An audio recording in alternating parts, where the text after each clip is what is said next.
Bonsoir et bienvenue. Merci d'être présent pour cette soirée de la Fondation ARC qui portera sur une thématique particulière et probablement celle pour laquelle vous êtes présent, qui concerne la cancérologie, notamment la recherche en cancérologie et notamment plus particulièrement la recherche en cancérologie et son impact avec la médecine générale. C'est une soirée pour laquelle j'ai l'honneur d'être l'un des animateurs de cette soirée. Je me présente, je suis le professeur Mathieu Durand, professeur d'urologie au CHU de Nice. Je suis médecin-chercheur à l'unité INSERM et je suis spécialisé dans la cancérologie des pathologies de la santé de l'homme. J'ai ce soir avec moi deux personnes particulièrement distinguées qui vont pouvoir discuter des sujets pendant cette heure qui va être très intéressante entre nous. Je vais accueillir le professeur Éric Solari, qui est professeur d'hématologie à l'IGR, éminemment connu, professeur et chercheur à l'Institut Gustave Roussy, qui a des connaissances particulières sur la cancérologie en général, et puis certaines évidemment thématiques particulières sur l'hématologie, mais dont il nous fera part tout à l'heure. Et avec lui, j'aurai aussi le docteur Patrick Mellen, qui est évidemment très connu des Lyonnais, qui est directeur du Centre de recherche en cancérologie à Lyon, et qui nous fera part de son expérience particulière, de son expérience professionnelle depuis la conception, l'idée d'une molécule, d'une recherche, jusqu'à la mise en pratique et des études de phase 2. Alors on parle de cancer, et le cancer, évidemment, c'est quelque chose qui nous impacte tous, plus ou moins dans notre quotidien. C'est quelque chose qui impacte aussi notre entourage, autour de nous, nos familles, on est parfois les patients. Et c'est quelque chose qui est important puisque l'année dernière, c'était 433 000 nouveaux cancers diagnostiqués, donc c'est forcément un élément important à la consultation. Et 157 000 patients qui sont décédés l'année dernière du cancer. Le cancer, c'est une vaste famille. Ça concerne quand même 57% pour les hommes et 43% chez les femmes. Donc on est presque dans un ratio équitable. C'est un ensemble de pathologies qui, dans 70%, qui dans 45% des cas, est après 70 ans. Donc on pourrait se dire, c'est une pathologie qui concerne les personnes plus âgées, mais on peut le voir dans l'autre sens, c'est-à-dire que dans 50% des cas, c'est avant 70 ans, donc c'est évidemment très présent à la consultation. C'est très présent à la consultation et comme c'est une incidence forte, une prévalence très importante, comme globalement, il y a 100 000, 80 000 médecins généralistes en France en exercice, on peut dire que cela représente environ 8 patients par médecin généraliste, si tout était égal par ailleurs, ce qui n'est pas tout à fait le cas. Mais en tout cas, c'est forcément quelque chose qui vient tous les jours à la consultation. Donc, c'est un élément extrêmement important. C'est la raison pour laquelle la Fondation ARC, très engagée pour mobiliser la recherche, a souhaité organiser cet événement qui est ici en direct et qui est aussi rediffusé sur les réseaux. Et c'est aussi la raison pour laquelle la Fondation ARC a réalisé un sondage Ipsos il y a peu de temps, en février, qui portait sur le cancer et aussi sur la vision que les professionnels de santé, notamment les médecins généralistes, avaient de la prise en charge du cancer. Un élément important puisque dans 90% des cas, parmi les répondeurs, médecins généralistes, tous précisaient qu'ils savaient qu'ils avaient un rôle majeur à jouer dans la prévention contre le cancer. Évidemment, c'est un fait, je dirais presque banal, c'est une certitude. Donc chacun se sentait particulièrement impliqué. 75% des répondeurs se disaient évidemment très intéressés par l'oncologie et la cancérologie. Mais par contre, un chiffre à retenir, c'est qu'un médecin généraliste sur 3 évoquait avoir des freins, des problématiques à la mise en œuvre de la prise en charge de patients atteints de cancer pour des raisons parfois qui touchent à des manques d'information, des manques de formation, mais surtout et souvent des manques de temps notamment pour la partie prévention. On le sait, c'est un enjeu particulier, un enjeu compliqué dans la clinique de tous les jours, mais pourtant un enjeu primordial. C'est un enjeu primordial et c'est aussi ce pourquoi la Fondation ARC s'est mobilisée et a créé un podcast Et cette soirée, où nous allons discuter de cancer et de recherche, elle est aussi en l'honneur de lancement de ce podcast à destination du grand public, mais aussi à destination des professionnels de santé et notamment des médecins généralistes. Un podcast qui est animé par une personnalité, un parrain qui est bien connu, parrain de ce podcast, Denis Brognard, qui est animateur et qui a choisi de s'investir dans ce podcast pour essayer de porter plus loin, plus haut encore la question de la cancérologie dans l'exercice clinique. Je ne vais pas tout de suite vous faire écouter ce podcast, il y aura un petit peu de teaser. On me propose en tout cas de vous en faire écouter quelques extraits à la fin de cette édition tout à l'heure. Le podcast s'appelle Hippocrate dans le lab et il est en tout cas téléchargeable et à l'écoute sur toutes les plateformes dès aujourd'hui et aussi sur le journal WhatsApp Doc que je représente ici. Alors, cette soirée, eh bien, elle sera en 5 temps, timé, court, dynamique, je l'espère, pour essayer d'être le plus saisissant possible. Et je vais d'abord inviter le professeur Eric Solari à me retrouver pour échanger en tout premier lieu sur des éléments sur l'histoire de la cancérologie. Alors, rassurez-vous, ce n'est pas l'histoire de la médecine, ce n'est pas ce que l'on souhaite, mais sur quelques grands points qui nous paraissent importants pour comprendre ensuite combien il est important et comment est-ce que l'on peut pratiquer aujourd'hui la prévention, le dépistage et pourquoi demain ce sera encore plus prégnant dans les consultations. Puis on évoluera vers les innovations thérapeutiques, celles qui nous concernent aujourd'hui, celles que l'on doit mettre en œuvre ou que l'on doit faire mettre en œuvre par les réseaux de soins. Et puis, on évoluera avec Patrick Mellen sur ce focus local de la conception à la réalisation avant que je puisse vous faire écouter. Et justement, puisque je parlais du podcast, on a la chance d'avoir Denis Brognard avec nous et je vais peut-être donner la parole à Denis Brognard s'il nous entend. Si Denis, vous m'entendez ? Parfait.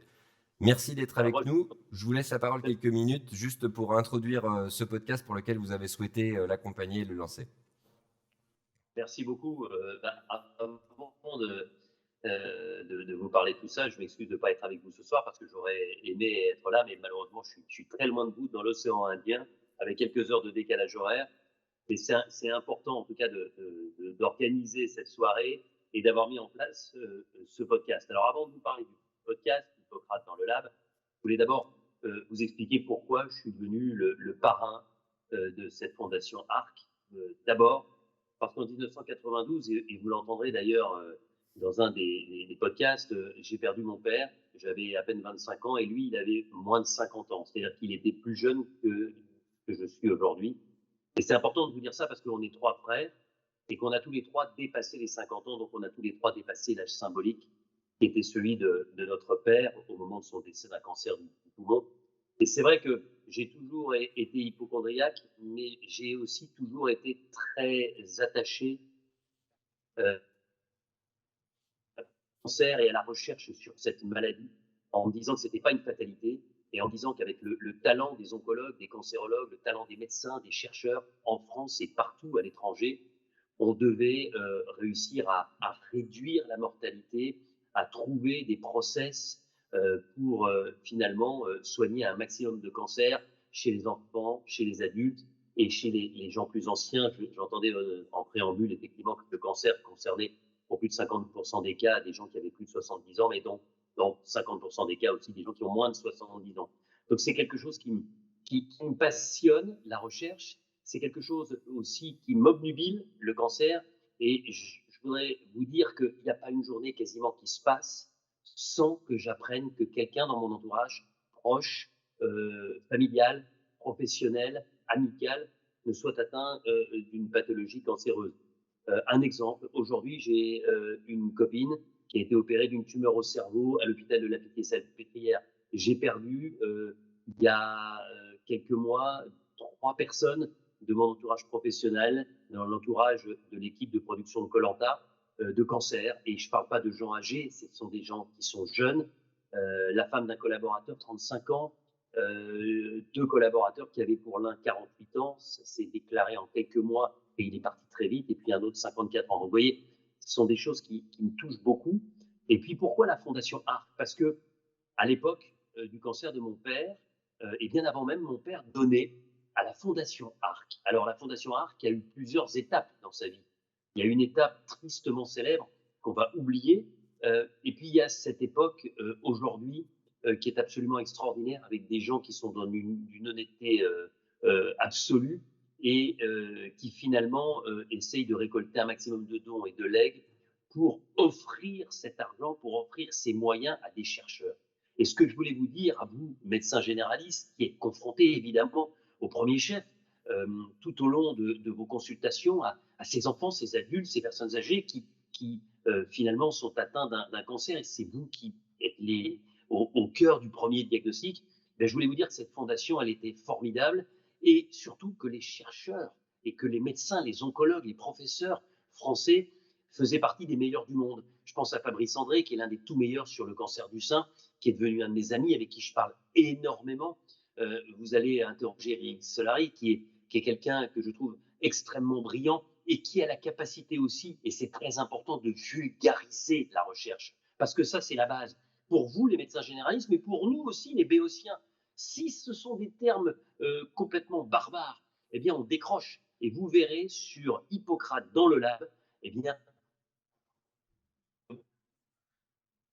avec les questionnements des médecins généralistes, les informations données par les spécialistes, les oncologues et les cancérologues. Donc, encore une fois, je ne veux pas être très long ce soir, je voulais vous dire combien il était important pour moi de m'investir au travers de la recherche contre le cancer avec la Fondation ARC, avec François Dupré, avec toutes ces équipes qui sont là pour, encore une fois, de manière totalement désintéressée, pour faire progresser la science et dire vraiment être conscient toujours que les médecins français, les cancérologues et les chercheurs font partie des meilleurs du monde, des gens qu'on s'arrache aux États-Unis, qu'on s'arrache en Allemagne, en Angleterre.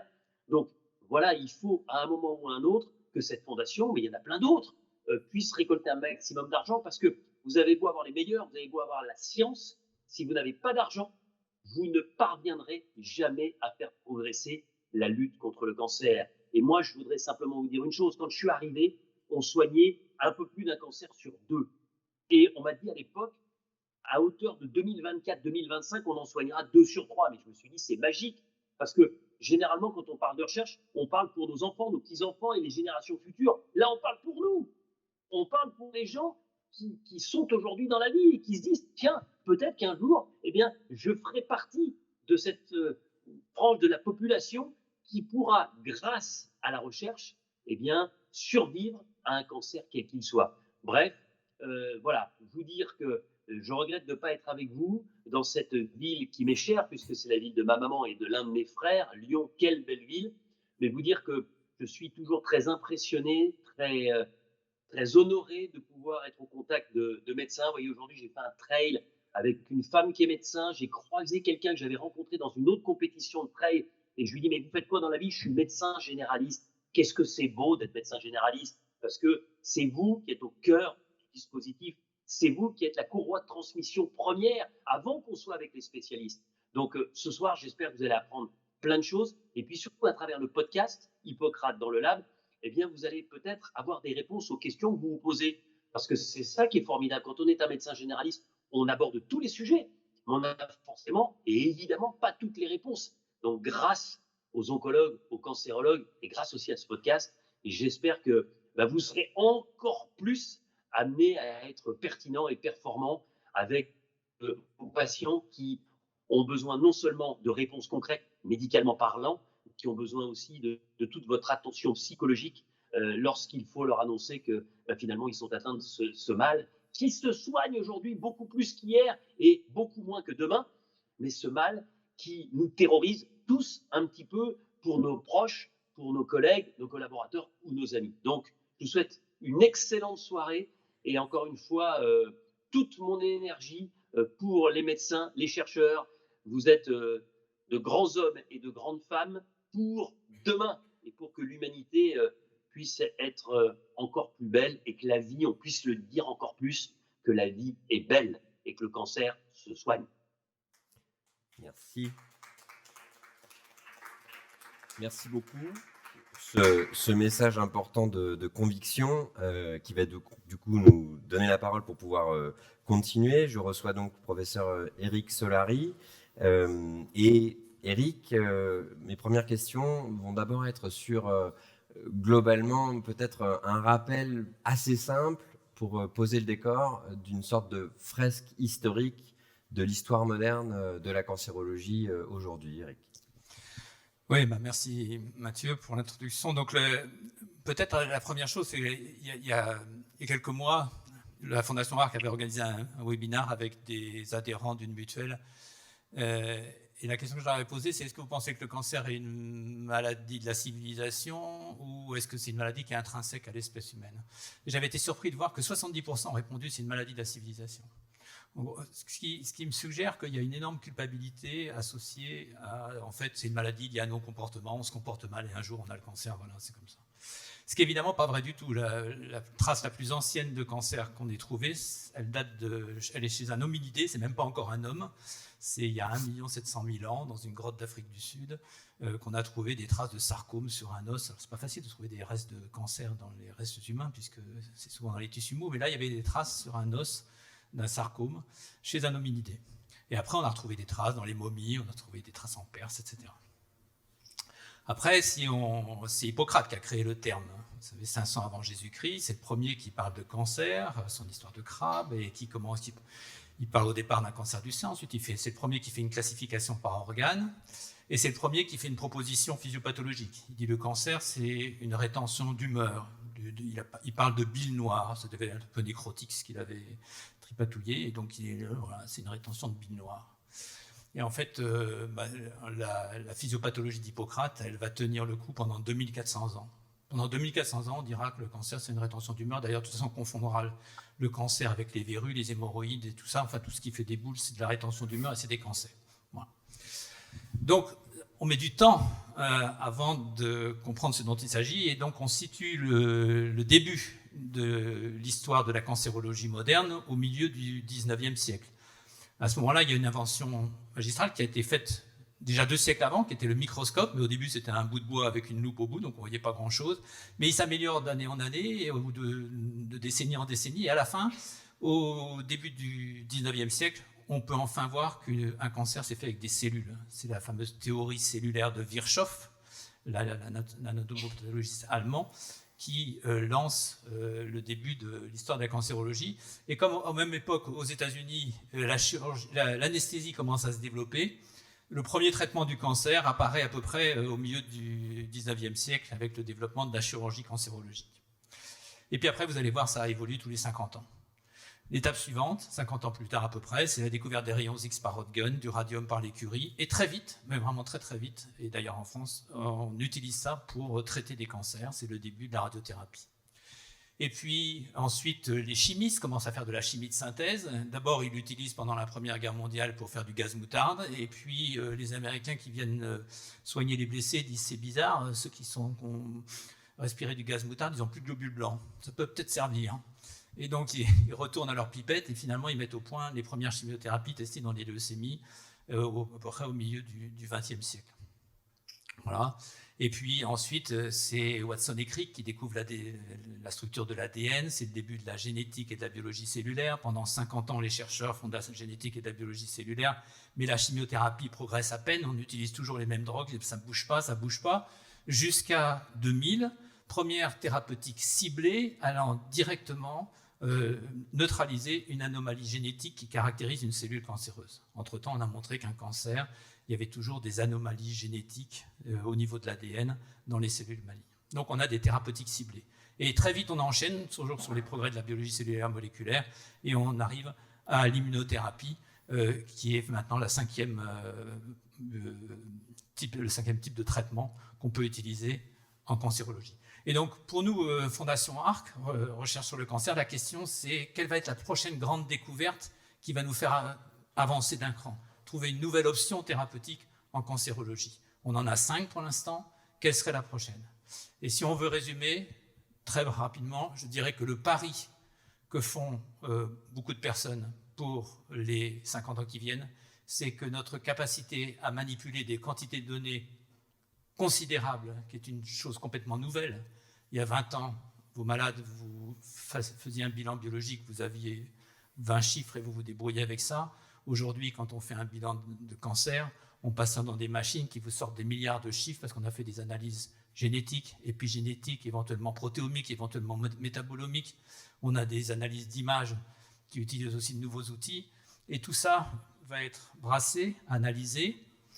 Alors on peut penser que c'est avec des outils d'intelligence artificielle, ça peut paraître fantasmatique, mais l'année dernière, il y a un premier travail qui est sorti dans la grande revue Nature Medicine qui m'a paru frappante, c'est que les Danois, en utilisant simplement les données de l'assurance maladie, le rythme des consultations et des ordonnances que les médecins font au Danemark, ils ont créé un algorithme qui est prédictif du risque de cancer du pancréas. Et ils l'ont validé sur une deuxième cohorte aux États-Unis. Donc simplement avec des données ultra simples, mais massives, on arrive à générer des progrès dans la compréhension et la manière dont on peut aborder et peut-être prédire et donc améliorer la prévention des cancers. Alors Eric, est-ce qu'on peut dire qu'il existe à chaque période de la vie certains types de cancers sur lesquels on doit plus orienter son attention? Oui, ça c'est indiscutable. En gros, il y a 3 périodes. Je pense qu'il y a les cancers pédiatriques qui font beaucoup parler d'eux. Par rapport aux 430 000 cancers en France, c'est 2500 cancers pédiatriques. Donc en nombre, c'est pas beaucoup, mais en place affective, c'est considérable. Les cancers pédiatriques sont un peu particuliers. Ce sont essentiellement des cancers du tissu hématopoïétique, donc des leucémies, et des cancers du système nerveux.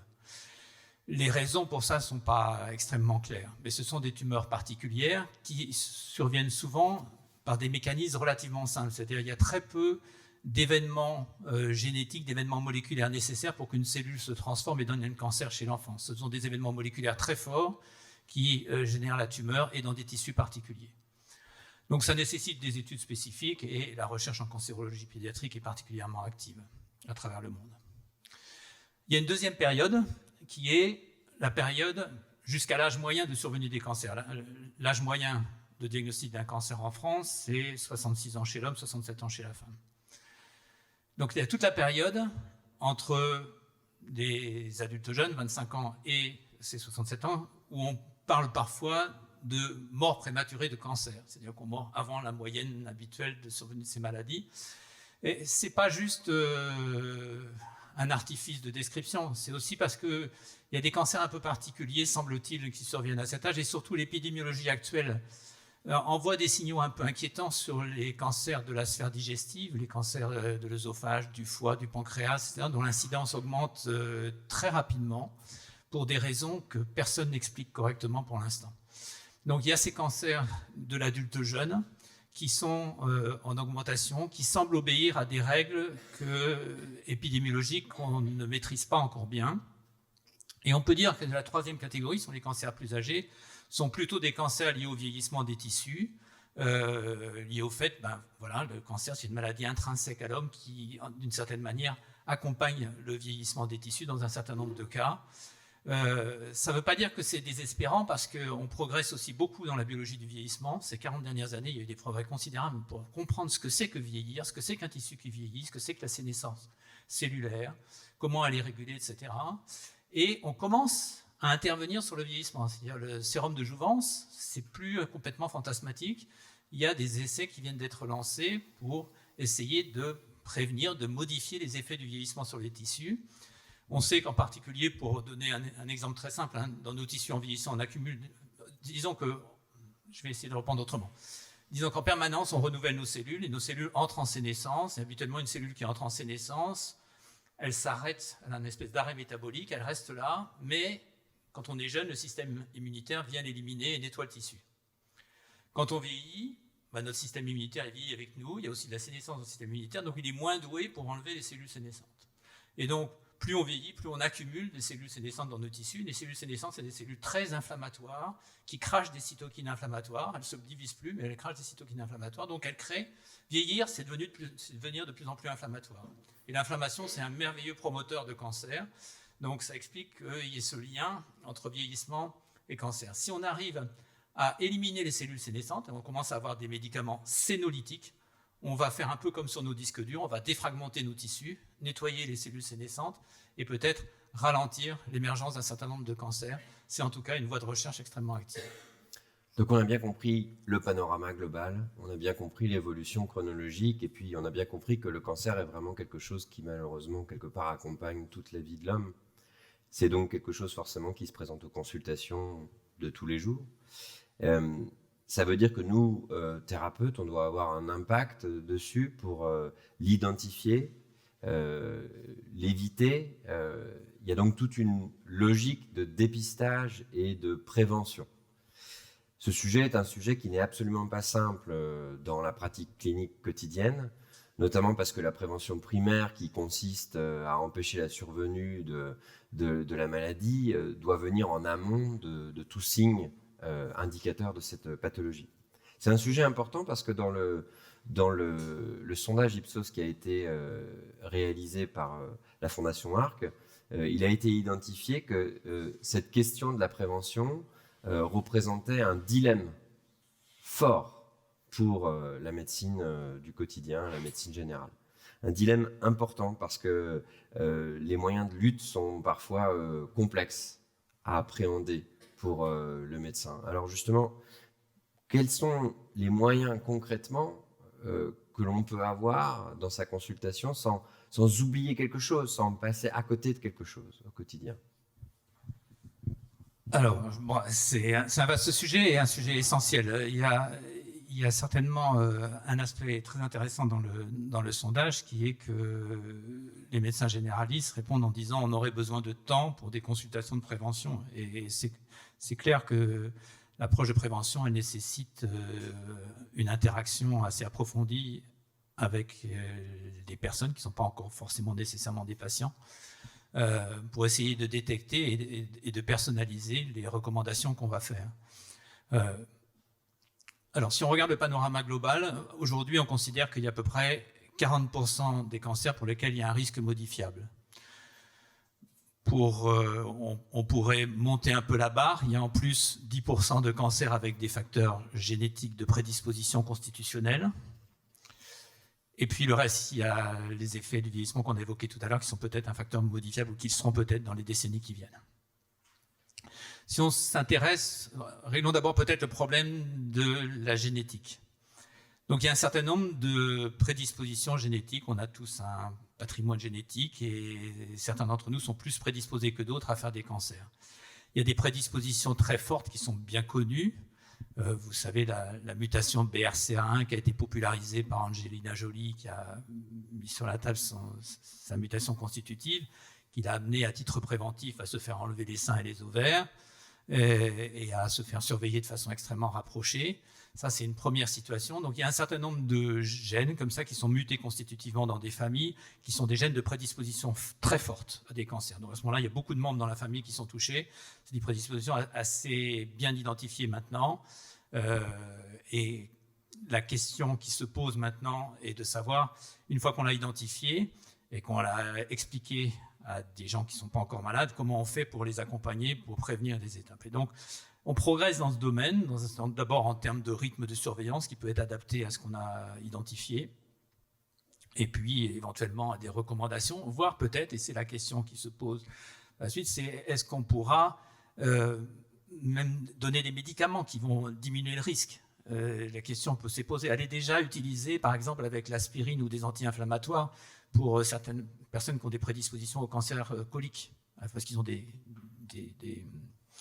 le syndrome de Lynch qui s'accompagne de polypes un peu partout, voilà, qui se transforment très vite. Donc, il y a déjà des médicaments utilisés. On se pose la question, et le concept qui a émergé il y a une dizaine d'années, c'est le concept d'interception des cancers. C'est-à-dire, on sait que les gens ont une prédisposition génétique, on sait qu'un jour ou l'autre, ils peuvent en développer un. Est-ce qu'on va pouvoir leur donner de temps en temps un médicament qui va éliminer les cellules, avant même qu'on soit capable de les détecter et d'imaginer, de les voir en tout cas, ou d'en avoir la preuve. Donc ça, c'est une piste de recherche assez active et qui commence déjà à porter ses fruits. Il y a d'autres maladies comme le syndrome de Gorlin qui donne des basocellulaires un peu partout pour lesquels on commence à utiliser à titre préventif des médicaments qui au départ étaient utilisés à titre curatif. Et on cherche la manière de faire ça. Donc c'est une voie de recherche.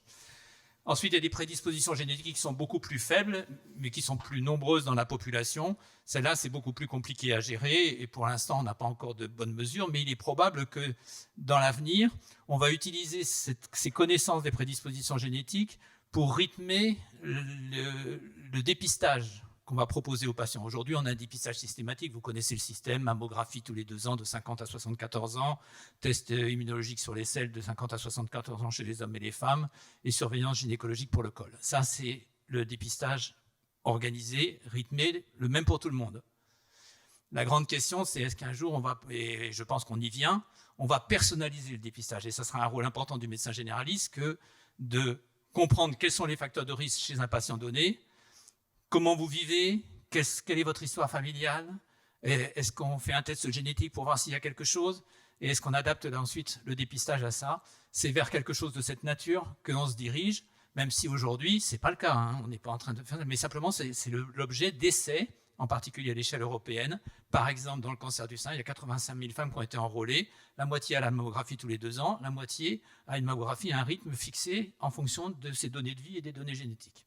Et on va voir si on progresse en termes de dépistage avec ce genre de stratégie. Donc on va vers une prévention personnalisée, et je pense que pour vous, généralistes, ça va être sans doute une étape essentielle, mais qui certainement va demander du temps, et donc votre demande de temps pour la prévention, elle est absolument essentielle. Cet élément-là, est-ce que, vous l'avez évoqué un peu tout à l'heure, l'apport des algorithmes au quotidien, l'apport de l'intelligence artificielle va être un suppléant, un élément complémentaire de la consultation de tous les jours? Un suppléant, je ne pense pas, mais ça va être une aide, en particulier dans des endroits très précis. Par exemple, on progresse beaucoup en analyse d'images, donc il est certain que l'intelligence artificielle va aider les radiologues à interpréter des images qui sont à peine visibles et qui peuvent être difficiles d'interprétation. C'est vrai pour l'imagerie médicale, c'est vrai pour l'imagerie pathologique, pour l'anapath. Tout ça va rentrer progressivement dans l'usage. On a aussi beaucoup parlé de biopsie liquide. Cet élément, d'ailleurs on peut un peu le préciser, mais cet élément est-il aussi un outil, un recours de la consultation du quotidien? Alors, la biopsie liquide, c'est un joli concept, mais c'est beaucoup plus compliqué.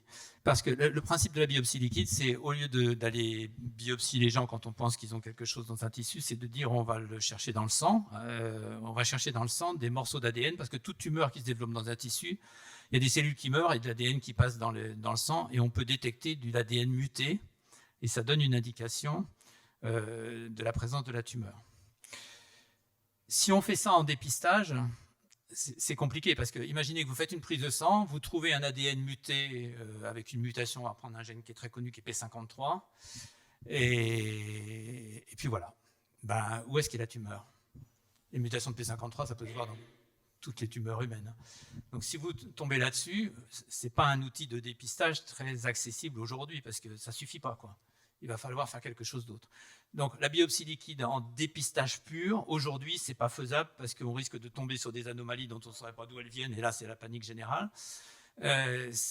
Peut-être combiné à de l'imagerie et à d'autres techniques, oui, ça va peut-être dans les années qui viennent devenir un outil de dépistage. Pour l'instant, c'est plutôt développé en tant qu'outil de suivi.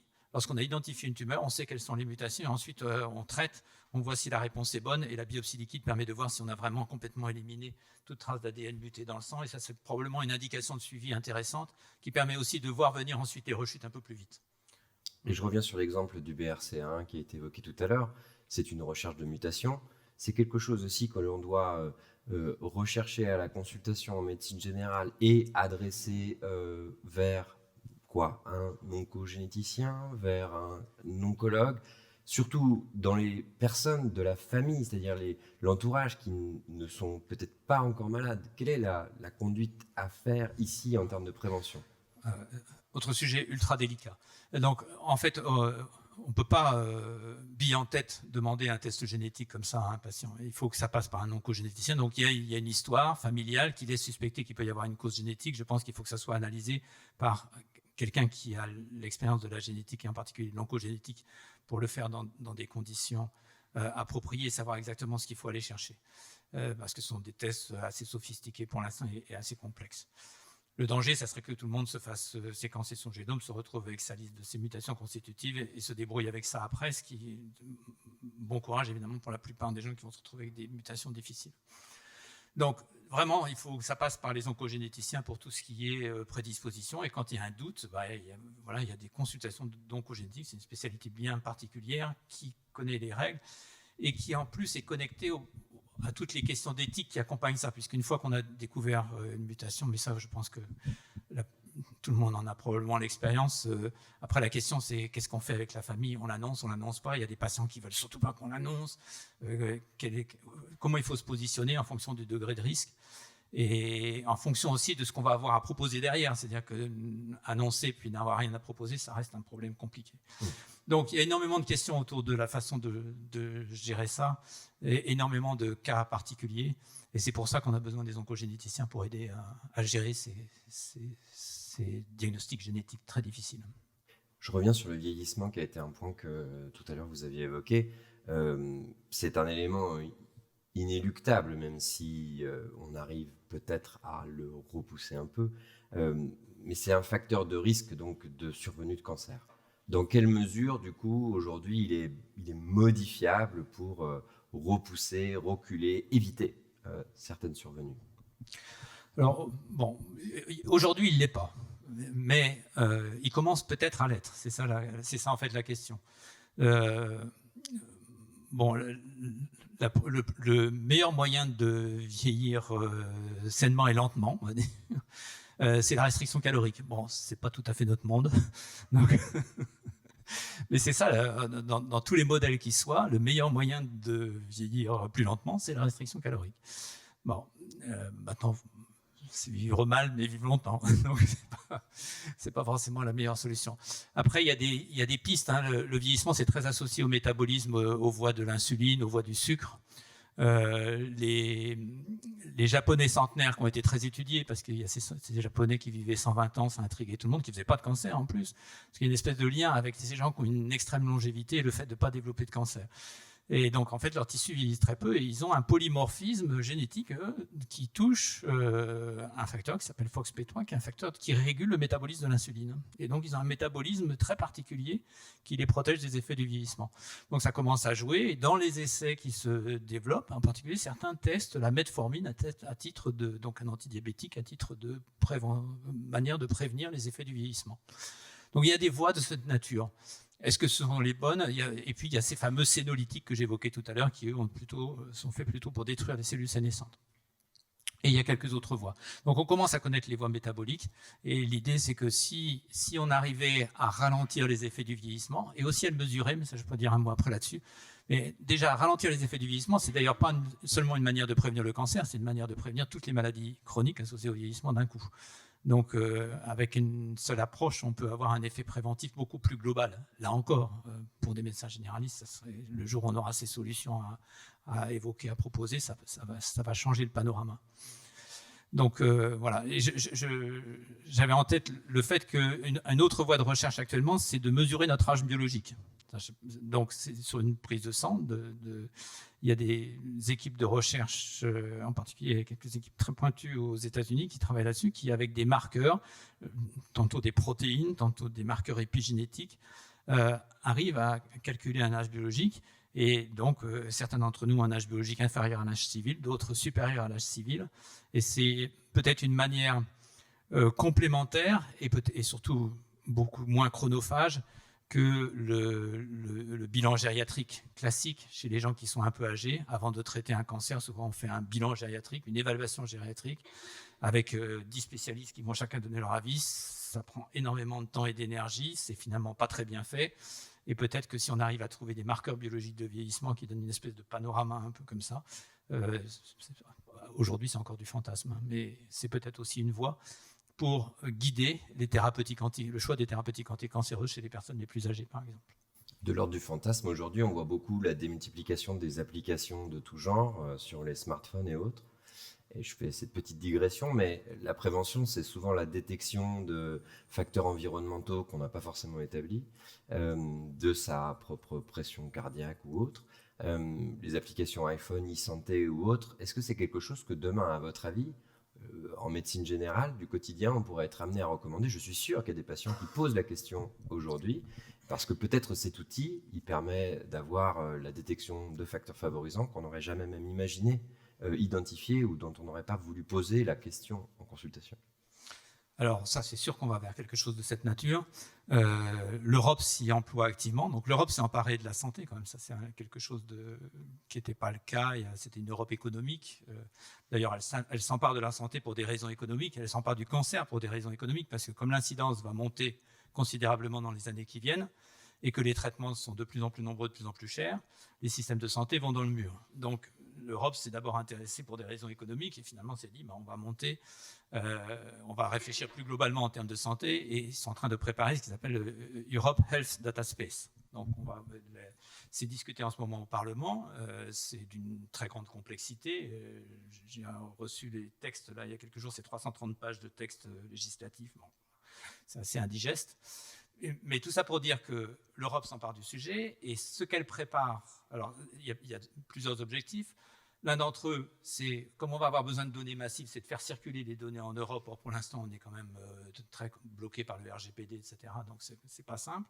Donc, on travaille là-dessus. Comment on va faire circuler les données pour avoir accès à ces données massives de façon collective et ouverte. Et la deuxième chose, c'est de mettre dans les mains des patients des applications.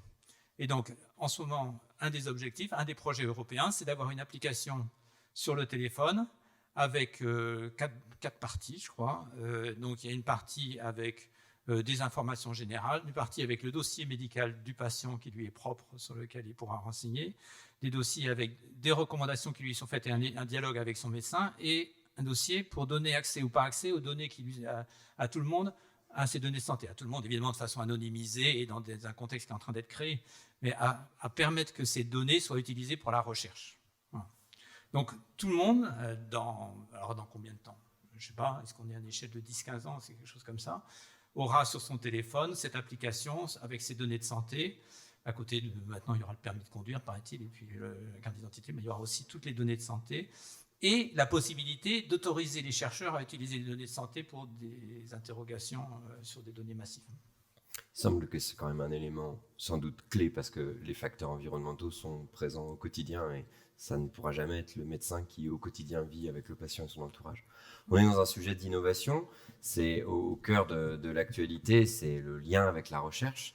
L'innovation justement dans les pratiques, dans les prises en charge, dans les traitements aujourd'hui, quel est le panorama à nouveau de l'arsenal thérapeutique qui est face à nous aujourd'hui?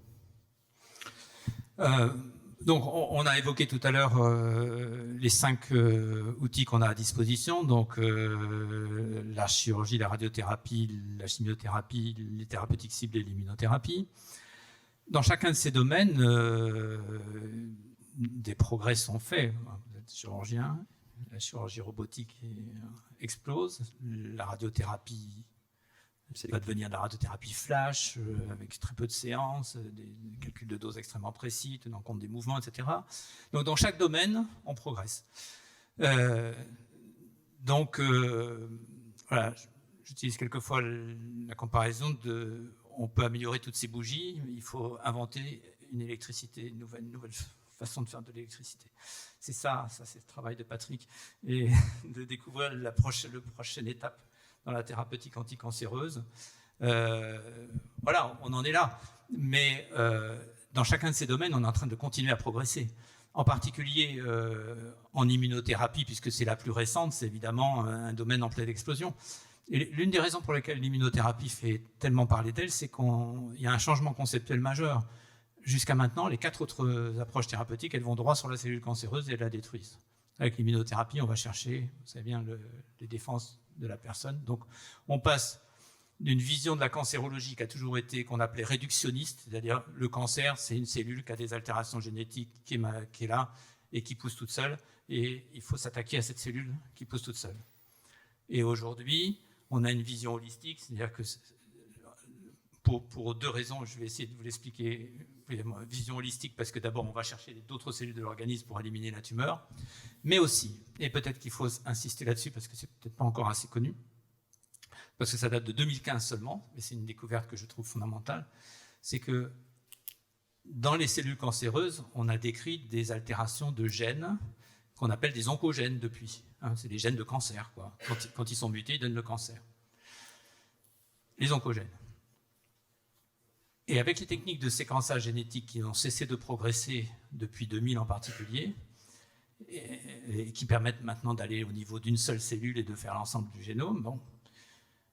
On s'aperçoit que, et en particulier les chercheurs anglais, ont montré que dans nos tissus sains, on est bourré de cellules avec des mutations des oncogènes. On a plein de clones, plein de nos tissus sains. Alors, la première fois, ils ont fait ça sur des paupières de gens qui se faisaient faire de la chirurgie esthétique. Ils ont fait des petits trous dans les paupières et puis ils ont séquencé ça. Et boum, ils ont trouvé des mutations de P53, des mutations de Notch, des mutations d'FGFR, donc des gènes majeurs de cancer, quoi. Et les gens, à 25 ans, avaient déjà 6 clones mutés par millimètre carré de peau. Wow. Donc, en fait, le concept qu'on avait avant, qui était un cancer, c'est une cellule dans laquelle sont apparues des mutations des oncogènes. À partir du moment où il y a une mutation d'un oncogène dans une cellule, c'est fini, c'est une cellule cancéreuse, bah, tout faux, c'est pas ça. Donc, on est plein de cellules, et pourtant, finalement, on a plein de cellules avec des mutations oncogéniques, et on ne fait pas des cancers tous les jours. En tout cas, on ne sait pas. Donc, en tout cas, il y en a que très rarement qui émergent, compte tenu du nombre de clones avec des mutations oncogéniques qu'on a dans l'organisme. Et en plus, maintenant, comme on a des techniques qui permettent de remonter le temps, on s'aperçoit que les tout premiers clones de certains cancers sont apparus dans l'enfance, pour un cancer qui émerge à 60 ans, voire même pendant l'embryogenèse. Ça a été montré en particulier dans des hémopathies ou des outils qui permettent de remonter ça. Donc quelqu'un qui développe, par exemple, prenons une maladie assez simple, la maladie de Vaquez, une polyglobulie à 60 ans, en fait, le clone JAK2 muté, c'est la mutation de la polyglobulie, il est apparu quelquefois pendant l'embryogenèse. Wow. Bon.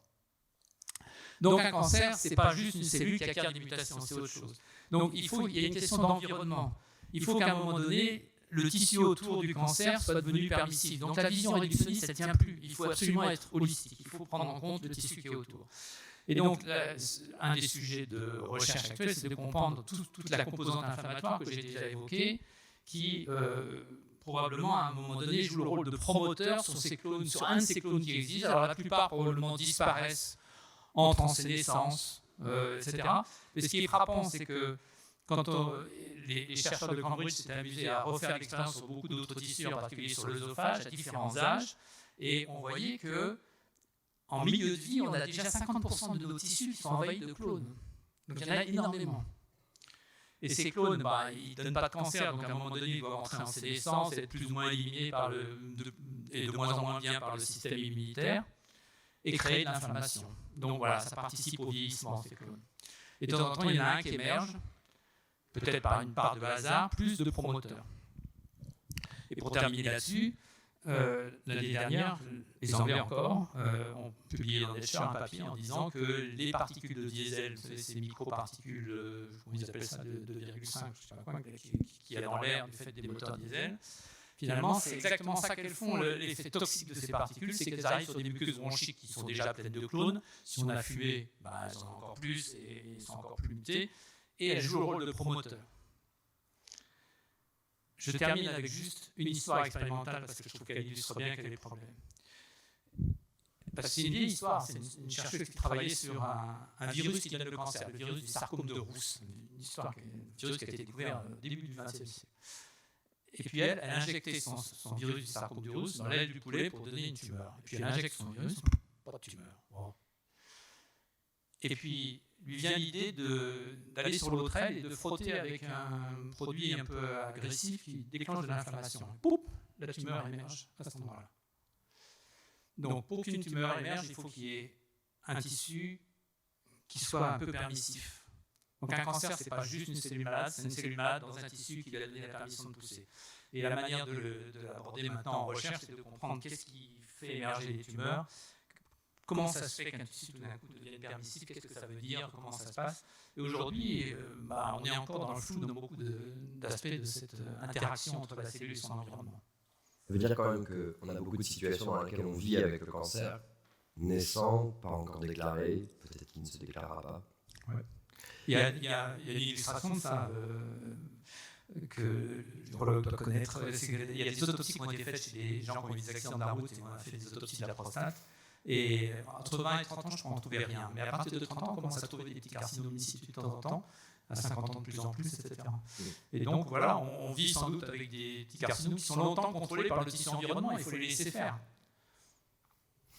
Ça veut dire que, en fait, il faut savoir aussi expliquer aux patients que c'est pas une fatalité en soi et que tous les cancers ne sont pas équivalents d'une part et qu'il faut savoir peut-être vivre avec, ce qui n'est pas forcément facile à expliquer. Alors, oui, ça c'est encore un autre aspect. C'est vrai qu'il y a un certain nombre de cancers d'abord qui sont pas très agressifs et avec lesquels on peut vivre longtemps. À partir du moment où le retentissement est modeste et acceptable. Et même, mais là on n'y est pas encore tout à fait, mais je pense que c'est un peu une bataille avec les oncologues médicaux parce qu'il y a quand même l'idée que y a un cancer, on va le nettoyer, on va l'enlever, il faut le guérir.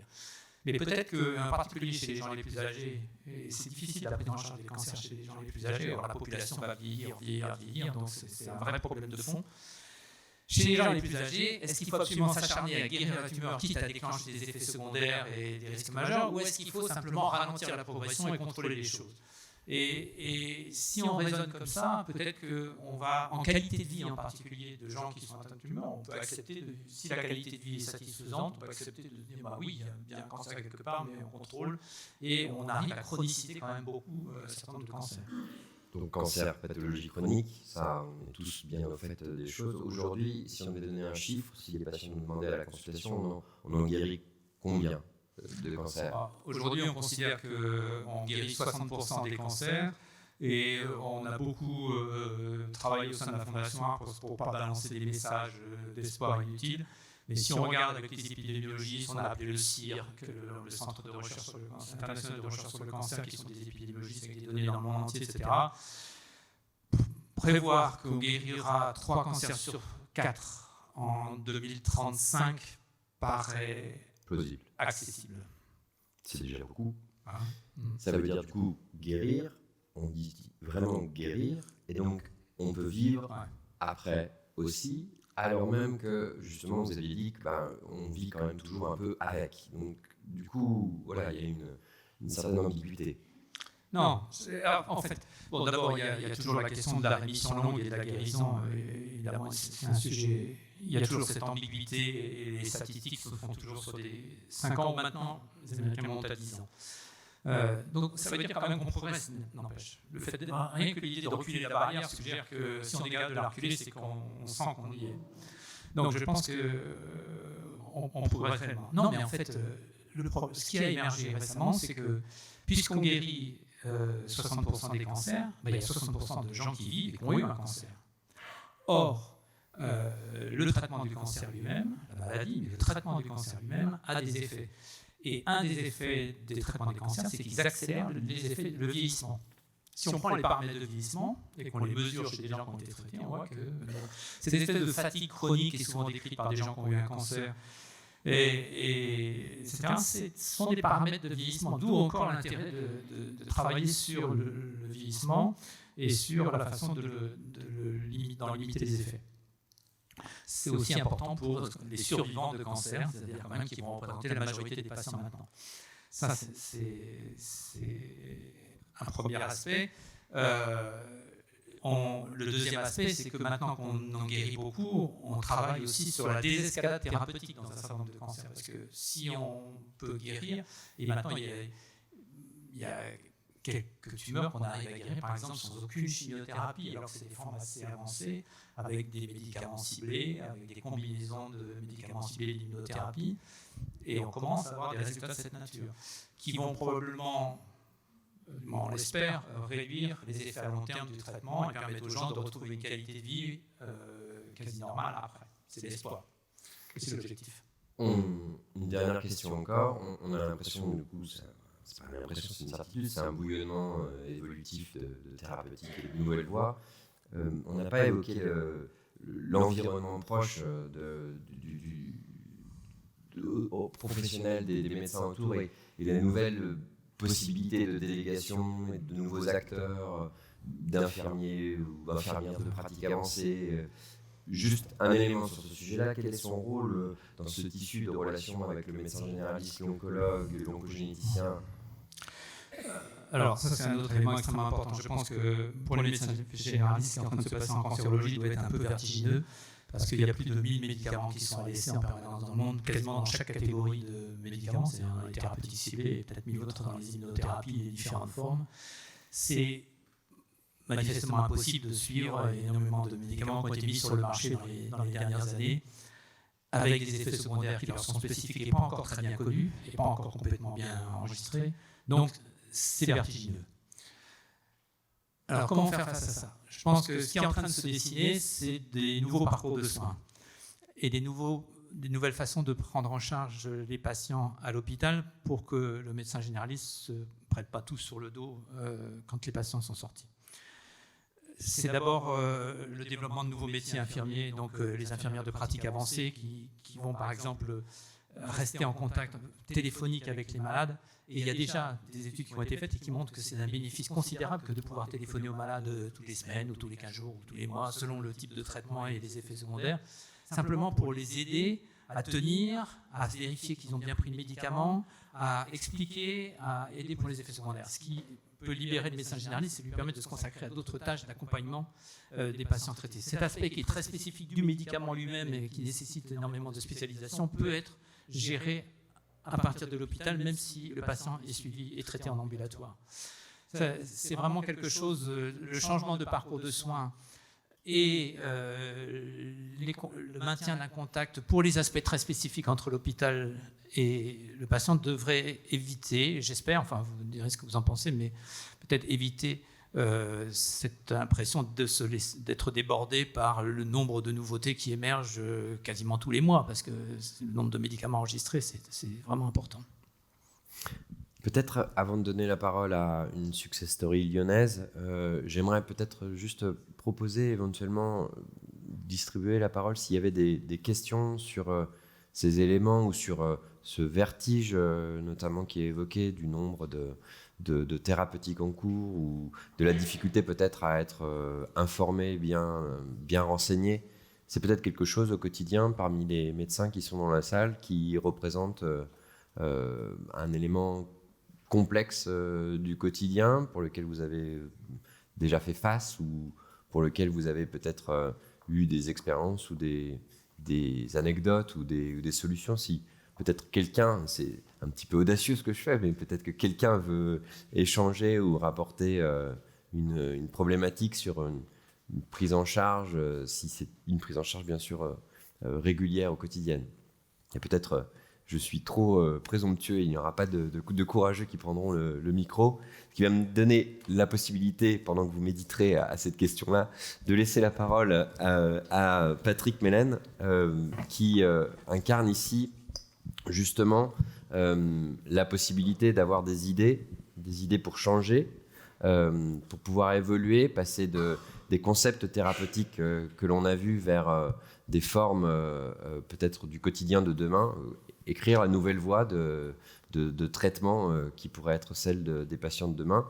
Patrick, est-ce que vous pourriez un petit peu juste préciser justement votre histoire, votre sujet ? Alors merci, bonsoir. J'ai bu les paroles de Eric, c'était tout à fait remarquable. J'ai appris plein de choses en fait, c'est beau. Donc raconter mon histoire, qui n'est pas forcément très intéressante. Donc moi je ne suis pas médecin, je suis un chercheur, initialement biologie cellulaire, plutôt intéressé au départ à la biologie du développement. Eric en a parlé un petit peu, on a parlé des cancers pédiatriques qui sont effectivement globalement des cancers qui sont liés à un défaut de développement. Il n'y a pas d'altération génétique, c'est plutôt un problème de développement. Donc moi, ce qui m'a intéressé au départ, c'est le développement embryonnaire, de la recherche très fondamentale. Et puis, quelque chose qui m'intéresse depuis toujours, c'est comprendre pourquoi les cellules meurent et pourquoi certaines cellules ne meurent pas. Donc vous allez me dire pourquoi on s'intéresse à ça. Parce que dans un organisme, il y a forcément plein de choses qui se passent, mais la mort cellulaire est quelque chose d'essentiel, parce qu'il faut que toute cellule qui se divise à un moment donné se mette à mourir. Si ce n'est pas le cas, on est une espèce de grosse patate énorme qui va grossir et grossir. Donc la mort est paradoxalement quelque chose de très important dans le développement de l'organisme. Et donc, il se trouve qu'on a découvert pourquoi certaines cellules, pourquoi certaines cellules mouraient. On a découvert un mécanisme qui expliquait ça. Et puis, en fait, ma vie a basculé quand j'étais un chercheur assez visible sur Lyon, et donc le centre Léon-Bérard voulait à ce moment-là développer de la recherche sur son site. C'était essentiellement un hôpital qui traitait les patients qui avaient des cancers, et un visionnaire qui était Thierry Philippe avait décidé de dire qu'il fallait essayer d'amener de la recherche sur le site. Et donc, il m'a fait venir sur le site pour essayer d'aider au recrutement d'autres chercheurs qui pourraient développer des thématiques de recherche sur le cancer. Et en arrivant ici, j'ai découvert des oncologues qui étaient des gens tout à fait merveilleux, qui s'intéressaient à ces malades. Et je me suis dit, est-ce que ce que j'ai découvert dans le cadre de la biologie cellulaire et du développement embryonnaire pourrait servir au cancer. Et donc une banalité qui est de dire que les cellules cancéreuses, c'est des cellules qui refusent de mourir. Donc je me suis dit, est-ce que le mécanisme que j'ai mis en évidence de réinduction de mort cellulaire est en fait bloqué dans les cellules cancéreuses. Et donc la chance a fait qu'effectivement c'est un mécanisme majeur dans les cellules cancéreuses. Et donc, on a décidé de développer un composé thérapeutique qui est en fait un anticorps monoclonal qui bloque. Donc, il y a une protéine qui est sécrétée par les cellules cancéreuses et qui bloque la mort cellulaire. Et donc, on a créé un anticorps monoclonal, on l'a fabriqué pour réinduire la mort des cellules cancéreuses. Et donc, on a fait tout le parcours d'une recherche très fondamentale à des essais cliniques. Donc, on a fait ce qu'on appelle une phase 1, donc une phase 1 qui a été faite au centre Léon-Bérard, qui est donc des patients qui sont très malades, qui acceptent de prendre le traitement comme dernier recours. Et donc, on a vu que la première chose, c'est qu'il n'y avait pas de toxicité, mais surtout, on a vu qu'il y avait des effets thérapeutiques avec des patients qui avaient des tumeurs qui avaient réduites. Et puis, en décortiquant un petit peu plus ce qui se passait au niveau de la tumeur, donc là, c'est vraiment les allers-retours entre la recherche fondamentale et la recherche clinique. On a réussi à avoir des prélèvements des tumeurs qui avaient été traitées avec notre anticorps. Et on a découvert qu'en fait, certes, on tuait des cellules cancéreuses, mais on tuait plus spécifiquement des cellules cancéreuses qui étaient des cellules qui se cachaient normalement au traitement de référence que sont les chimiothérapies. Eric disait les deux avancées, les deux dernières avancées, ça a été les chimiothérapies et les immunothérapies. J'oublie exprès les thérapies ciblées. En fait, ces traitements visent des cellules qui prolifèrent beaucoup. Et en fait, il se trouve que nous, avec notre anticorps, on induit plus spécifiquement la mort des cellules qui ne prolifèrent pas beaucoup et qui sont celles qui vont être à l'origine de ce qu'on appelle la rechute. Et donc, ayant découvert ça, notre idée est de combiner notre anticorps soit avec des chimiothérapies, soit avec des immunothérapies. Et donc, c'est ce qui est fait depuis 2 ans. Donc, c'est piloté par le centre Léon-Bérard. Il y a 6 essais cliniques de phase 2 qui sont en cours et qui testent des différentes indications tumorales, des cancers gynéco, puisque c'est là qu'on avait vu des effets en monothérapie, donc la drogue seule dans la phase 1, donc cancer de l'endomètre, cancer du col de l'utérus. Et puis, comme ça a l'air prometteur, on a ouvert un essai sur le cancer du pancréas, qui a l'air tout à fait très intéressant, cancer du foie, et puis des cancers qui sont résistants aux immunothérapies. Donc, c'est ce qu'on appelle un essai panier, où il y a à la fois des patients avec des cancers du poumon, des cancers TTQ, qui sont normalement traités avec des immunothérapies, qui ne répondent pas, et on leur rajoute notre anticorps pour voir s'ils se mettent à répondre. Voilà. Donc, c'est là où on en est. Et on approche de la fin de l'histoire, puisque les résultats de la phase 2, des phases 2 vont être publiés dans les 6 prochains mois. Là, on finit le recrutement des patients. Et donc, si ça marche, ce qu'on espère, ce qu'on pense, à ce moment-là, effectivement, on aura une petite contribution à augmenter l'efficacité des traitements, à la fois chimiothérapie et immunothérapie. Pour bien comprendre, là, on est en train de parler de cancer métastatique, d'origine des organes que vous avez évoqués, gynéco et pancréas. Pancréas, foie, tête et cou, poumon. On n'est pas en train de parler de la tumeur localisée initiale. Alors, il se trouve que il y a un ensemble de cette phase 2, donc pancréas, foie, qui sont des premières lignes, donc c'est des patients qui ne sont pas forcément métastatiques. Et par exemple, pour le pancréas, c'est intéressant parce qu'on prend ce qu'on appelle des localement avancés, donc c'est des patients qui ne sont pas métastatiques, mais qui ne sont pas opérables. Et la chose qui est super prometteuse, c'est qu'on arrive à avoir un certain nombre de patients qui n'étaient pas opérables, qui deviennent opérables. Et donc voilà, ce qui semble aller avec l'idée qu'on a réussi à augmenter l'efficacité de la chimiothérapie parce qu'on a plus spécifiquement tué ces cellules qui se cachent face à la chimiothérapie. Ce qui est sûr, c'est que c'est une voie thérapeutique en plus des voies thérapeutiques déjà citées. C'est pas c'est à ça, la c'est place. exactement ça.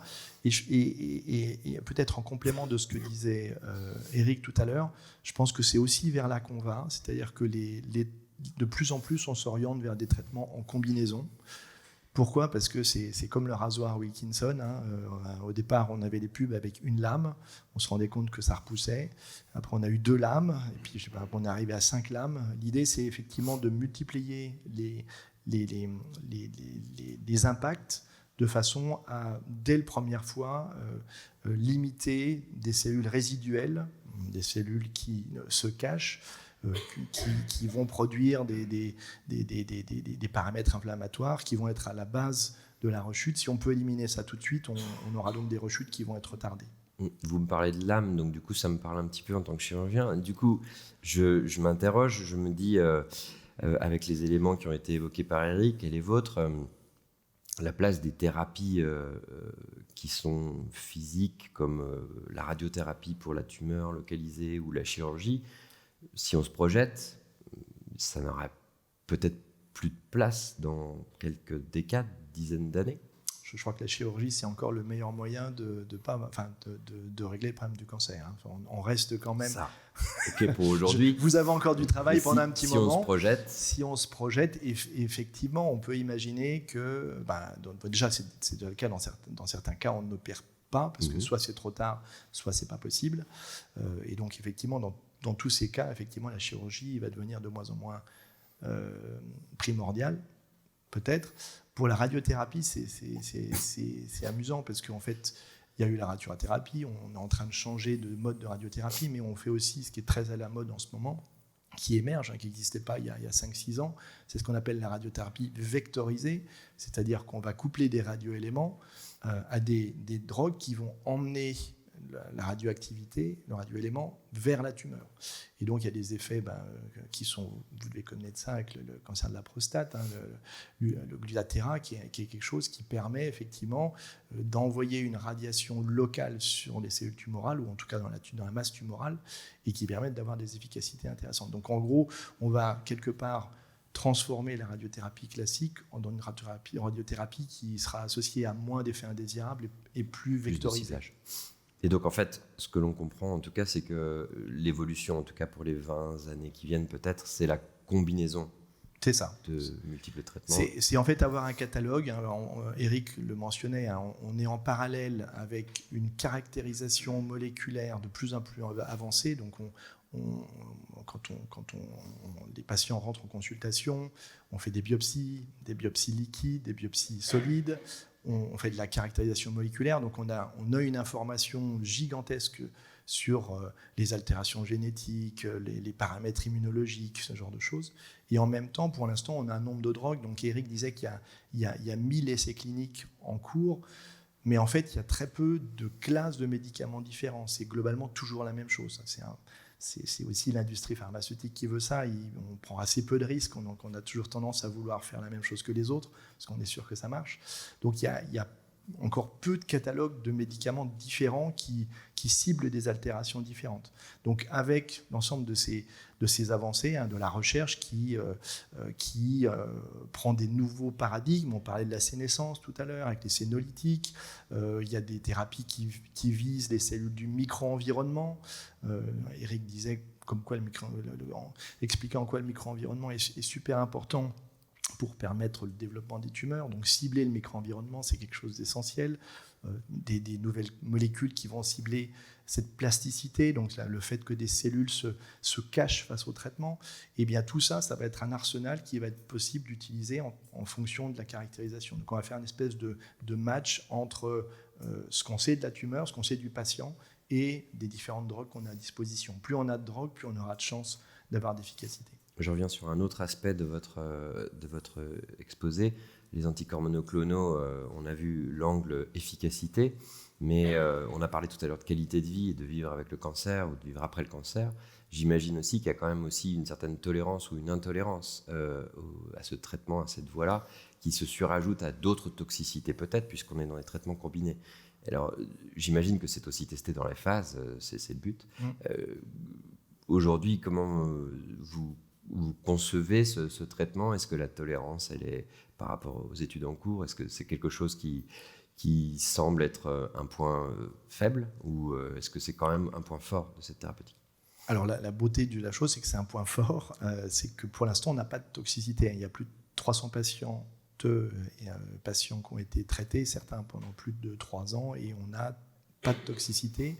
Et le rationnel de ça, c'est qu'en fait, la cible, notre anticorps cible quelque chose qui n'est pas présente chez l'adulte. Il est présent qu'au cours du développement. Donc on revient à mon background initial, biologie du développement.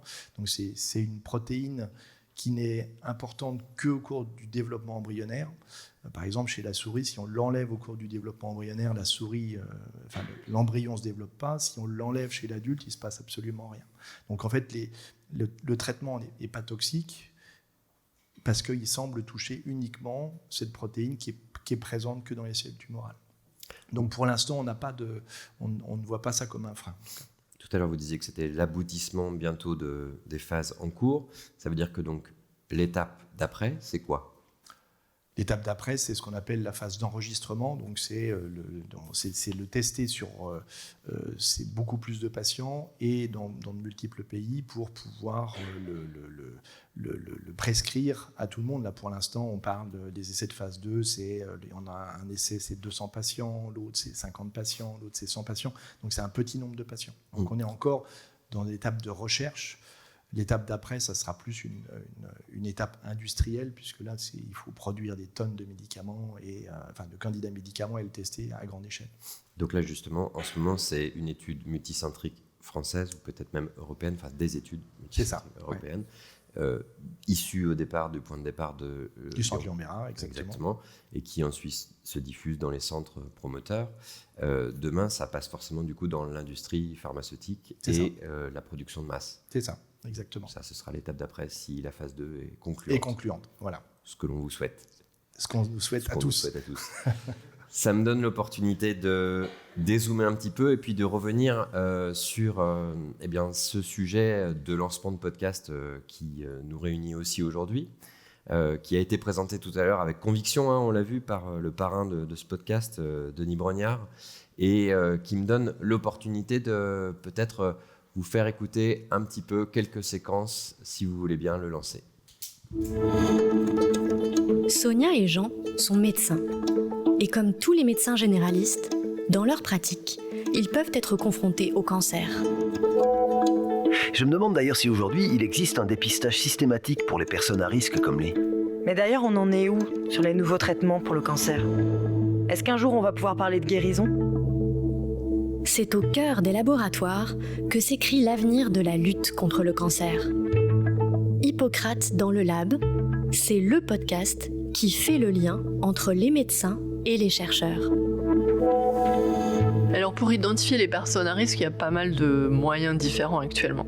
On a réussi à utiliser une arme indirecte, c'est l'immunothérapie. Dans les années qui viennent, créer des algorithmes permettant de détecter un risque plus élevé de cancer du pancréas et donc de surveiller. Aujourd'hui, il existe différents types de vaccins préventifs du cancer. L'intervalle de temps entre le laboratoire et le passage au patient, il se raccourcit grâce à tous ces progrès au fil des années récentes. Hippocrate dans le lab. Un podcast de la Fondation ARC avec la participation exceptionnelle de son parrain Denis Brognard. Une production du studio Ose, bientôt disponible sur toutes les plateformes.